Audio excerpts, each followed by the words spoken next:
1940 की दहाई में हिंदुस्तान के सूबे उत्तर प्रदेश के गवर्नर रहे। अंग्रेज हुकूमत ने ये उन्हें अहम ओहदा इसलिए अता किया कि वो मुस्लिम लीग और कांग्रेस की सियासत से लाताल्लुक होकर अंग्रेजों की वफादारी का दम भरते थे। नवाब सतारी अपनी याददाश्तें लिखते हुए इंकिशाफ करते हैं कि एक बार उन्हें सरकारी ड्यूटी पर लंदन बुलाया गया।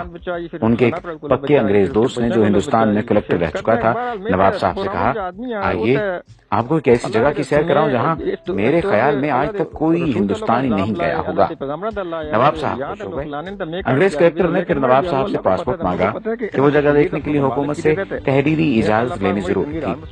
2 रोज बाद कलेक्टर इजाजतनामा साथ ले और कहा, हम कल सुबह चलेंगे, लेकिन मेरी मोटर में सरकारी मोटर वहां ले जाने की इजाजत नहीं। अगली सुबह नवाब साहब और वो अंग्रेज मंजिल की तरफ रवाना हुए। शहर से बाहर निकलकर बाएं तरफ जंगल शुरू हो गया। जंगल में एक पतली सी सड़क मौजूद थी। जूं चलते गए जंगल घना होता गया। सड़क के दोनों जानिब ना कोई ट्रैफिक थी, ना कोई पैदल मुसाफिर। नवाब साहब हैरान बैठे इधर उधर देख रहे थे। मोड़ चलते चलते आधे घंटे से ज्यादा वक्त गुजर गया। थोड़ी देर बाद एक बहुत बड़ा दरवाजा नजर आया। फिर दूर सामने एक निहायत वसी और अरीज इमारत दिखाई दी। उसके चारों तरफ कांटेदार झाड़ियां और दरख्तों की ऐसी दीवार थी जिसे अबूर करना मुमकिन न था। इमारत के चारों तरफ जबरदस्त फौजी पहरा था। इस इमारत के बाहर फौजियों ने पासपोर्ट और तहरीरी इजाजतनामा गौर से देखा और हुक्म दिया कि अपनी मोटर वहीं छोड़ दें और आगे जो फौजी मोटर खड़ी है उसमें सवार हो जाएं। नवाब साहब और अंग्रेज कलेक्टर पहरेदारों की मोटर में बैठ गए। अब फिर इस पतली सड़क पर सफर शुरू हुआ। वही घना जंगल और दोनों तरफ जंगली दीवारों की, दरख्तों की दीवारें। नवाब साहब घबराने लगे तो अंग्रेज ने कहा, बस मंजिल आने वाली है। आखिर दूर एक और सिर्फ पत्थर की बड़ी इमारत नजर आई तो फौजी ड्राइवर ने मोटर रोक दी और कहा, यहाँ से आगे आप सिर्फ पैदल जा सकते हैं। रास्ते में कलेक्टर ने नवाब साहब से कहा, याद रखें आप यहाँ सिर्फ देखने आए हैं, बोलने या सवाल करने की बिल्कुल इजाजत नहीं। इमारत के शुरू में वसी दालान था। उसके पीछे मुतअद्दिद कमरे थे। दालान में दाखिल हुए तो एक बारिश नौजवान अरबी कपड़े पहने, सर पर अरबी रुमाल लपेटे एक कमरे से निकला। दूसरे कमरे से ऐसे ही 2 नौजवान और निकले। पहले ने अरबी लहजे में अस्सलाम वालेकुम कहा, दूसरे ने वालेकुम अस्सलाम, क्या हाल है। नवाब साहब ये मंजर देखकर हैरान रह गए। कुछ पूछना चाहते थे लेकिन अंग्रेज ने फौरन इशारे से मना कर दिया। चलते चलते एक कमरे के दरवाजे पर पहुंचे। देखा कि अंदर मस्जिद जैसा फर्श बिछा है। अरबी लिबास में मलबूस मुतअद्दिद तलबा फर्श पर बैठे हैं। उनके सामने उस्ताद बिल्कुल इसी तरह बैठे सबक पढ़ा रहे हैं जैसे इस्लामी मदरसों में पढ़ाते हैं। तलबा अरबी और कभी अंग्रेजी में उस्ताद से सवाल भी करते। नवाब साहब ने देखा कि किसी कमरे में कुरान मजीद पढ़ाया जा रहा है, कहीं किरात सिखाई जा रही है, कहीं तफसीर का दर्स हो रहा है, किसी जगह बुखारी शरीफ का दर्स दिया जा रहा है और कहीं मुस्लिम शरीफ का। एक कमरे में मुसलमानों और मसीहियों के दरमियान मुनाजरा हो रहा था। एक और कमरे में फ़क़ही मसाइल पर बात हो रही थी। सबसे बड़े कमरे में कुरान का तर्जुमा मुख्तलिफ जुबानों में सिखाया जा रहा था। उन्होंने नोट किया कि हर जगह बारीक मसले मसाइल पर जोर है, मसलन गुस्ल का तरीका, वुजू, रोजे, नमाज और सजदा साहब के मसाइल, विरासत और रज़ात के झगड़े, लिबास और दाढ़ी की उज़ाक़ता, गा कर आयात पढ़ना, गुस्ल खाने के आदाब, घर से बाहर जाना, लौंडी और गुलामों के मसाइल, हज के मनासिक, बकरा दुम्बा कैसा हो, छुरी कैसी हो, दुम्बा हलाल है या हराम, हज और कज़ा नमाजों की बहस, ईद का दिन कैसे तय किया जाए और हज का कैसे, मेज पर बैठ कर खाना, पतलून पहनना जायज है या नाजायज, औरत की पाकी और नापाकी के झगड़े, हुजूर की मेराज रूहानी थी या जिस्मानी, इमाम के पीछे सूरह फातिहा पढ़ी जाए या नहीं, तरावी 8 है या 20, नमाज के दौरान वुजू किया जाए तो आदमी क्या करे, वुजू टूट जाए तो आदमी क्या करे, सूद मुफरत जायज है या नाजायज वगैरह। एक उस्ताद ने सवाल किया, पहले अरबी फिर अंग्रेजी में नहायत चुस्ता उर्दू में। जमात अब ये बताए कि नजरे बद, तावीज गंड आसिफ का साया बरहक है या नहीं। 35 सारिस की जमात बैक वक्त बैक आवाज पहले अंग्रेजी में बोली ट्रू ट्रू, फिर अरबी में यही जवाब और फिर उर्दू में। एक तालिब इल्म ने खड़े होकर कहा, अल उस्ताद, नीयत जरूरी है तो मुर्दा लोगों का हज बदल कैसे हो सकता है। यानी अगर हज के लिए नीयत जरूरी है या किसी भी काम के लिए नीयत जरूरी है तो मुर्दा लोगों का हज बदल कैसे हो सकता है। कुरान तो कहता है हर शख्स अपने अमाल का जिम्मेदार है। उस्ताद बोले, कुरान की बात मत करो। रिवायात, विरद और इस्तिखारे में मुसलमान मुसलमानों का ईमान पक्का करो, सितारों, हाथ की लकीरों, मुकद्दर और नसीब में उन्हें उलझाओ। ये सब देखकर वो वापस हुए तो नवाब सितारी ने अंग्रेज कलेक्टर से पूछा, इतने अजीम दीनी मदरसे को आपने क्यों छुपा रखा है? अंग्रेज ने कहा, अरे भाई, इन सब में कोई मुसलमान नहीं, ये सब ईसाई हैं। तालीम मुकम्मल होने पर इन्हें मुसलमान मुल्कों, खुसूसन मशरक़ वसता, तुर्की, ईरान और हिंदुस्तान भेज दिया जाता है। वहाँ पहुंचकर ये किसी बड़ी मस्जिद में नमाज पढ़ते हैं, फिर नमाजियों से कहते हैं कि वो यूरोपीय मुसलमान हैं। उन्होंने मिस्र की जामे और अजहर में तालीम पाई है और मुकम्मल आलिम हैं।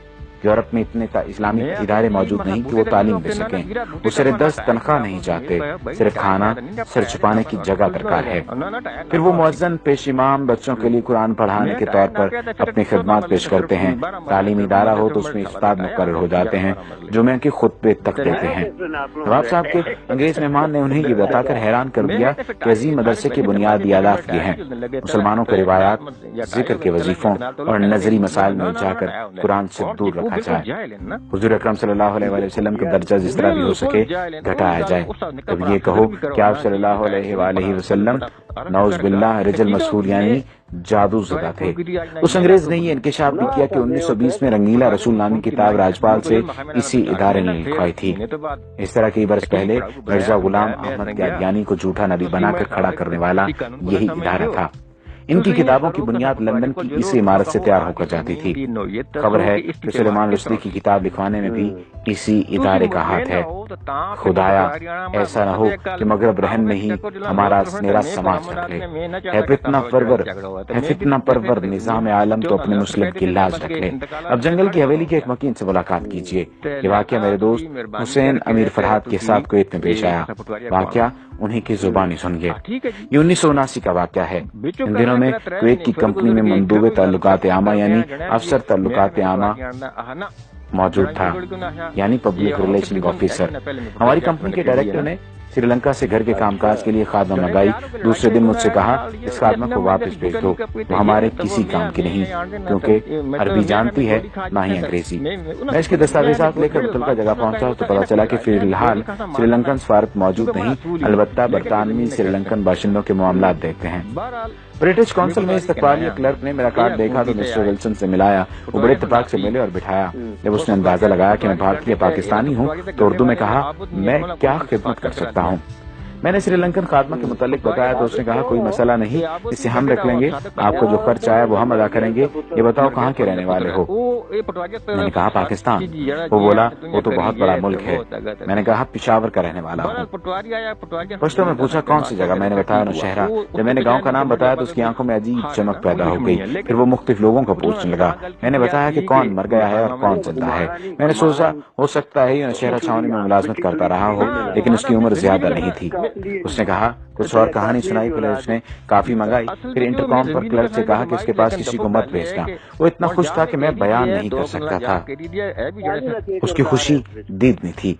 कॉफी के दौरान उसने बताया, मैं आपके गांव मोहल्ला ईसा खेल में 4 साल तक पेश इमाम रहा हूँ। मैंने पूछा, क्या आप मुसलमान हैं? वो बोला, मैंने 4 साल तक आपके गांव का नमक खाया है। आपके गांव वालों ने मुझे बड़ी इज्जत दी। मैं आपसे झूठ नहीं बोलूंगा, मैं ईसाई हूँ, यानी अहले किताब। उसके बाद मेरा उसके यहाँ आना जाना रहा। वो मुझे अपना हम वतन समझता रहा और तकरीबन मेरा हम उम्र था। तज्जुब की बात यह है कि वो हमारे यहाँ पाकिस्तान बनने के बाद रहा था। एक दिन मैंने पूछा, आप पठानों का खाना कैसा खाते रहे? यानी आपको जायका अजीब नहीं लगता था? कैसे खाते थे आप? वो कहने लगा, आप लोगों का खाना इतना मजेदार होता है कि मैं यहाँ आज भी घर जाते हुए ईरानी तंदूर से रोटी लेकर मोटर में रोकी खाता हूँ। जब मैं कुवैत से पाकिस्तान आ रहा था तो मैंने इससे वही सवाल पूछा जिससे वो हमेशा टालता रहता था। मैंने दरियाफ्त किया, अब तो बता दो कि तुम ईसाई होकर पठानों के गांव में रूखी सूखी क्यों खाते थे और पेश इमाम की खिदमत अंजाम देते रहे, आखिर क्यों? वो काफी देर तक सर झुकाए सोचता रहा। फिर सर उठाकर मेरी आंखों में झांका और कहा, हमें अपने मुल्क के मफादात की खातिर बात औकात बहुत कुछ करना पड़ता है। हमारे यहाँ लंदन के मज़ाफ़ात में एक मरकज है जहाँ शक्ल शुबाहत देकर अंग्रेजों को बैरूनी मज़ाहिब और जुबानों की तालीम दी जाती है। वहाँ से फारुग तहसील होकर फिर हमें मुख्तलिफ इलाकों में भेजा जाता है। गाँव आकर मैंने मोहल्ला ईसा खेल के बुजुर्गों को ये वाक़या सुनाया तो एक बूढ़े तालिब गुल ने कहा, मुझे शक पड़ा था मगर सब कह रहे थे कि ये चित्राली है। वहाँ अक्सर चित्राली मौलवी पेश इमाम हैं, वो भी गोरे हैं, बिल्कुल अंग्रेजों की तरह। پھر طالب گل نے کہا، چلو بھائی اب 4 سال کی نمازیں لوٹائیں جو ہم نے انگریز کے پیچھے پڑھی۔ کھانا خراب ہو اس کا۔ جب میں نے جنگل کی حویلی کے متعلق پڑھا تو مجھے یقین ہو گیا کہ مسٹر بیلن ضرور جنگل کی حویلی کا پروردہ تھا۔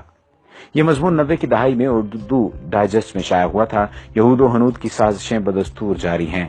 یہ مضمون اس نیت سے ضروری ترمیم اور اضافے کے ساتھ دوبارہ بھی شائع کیا گیا تاکہ سادہ لو مسلمان باخبر رہیں کہ دشمن انہیں کمزور کرنے کے لیے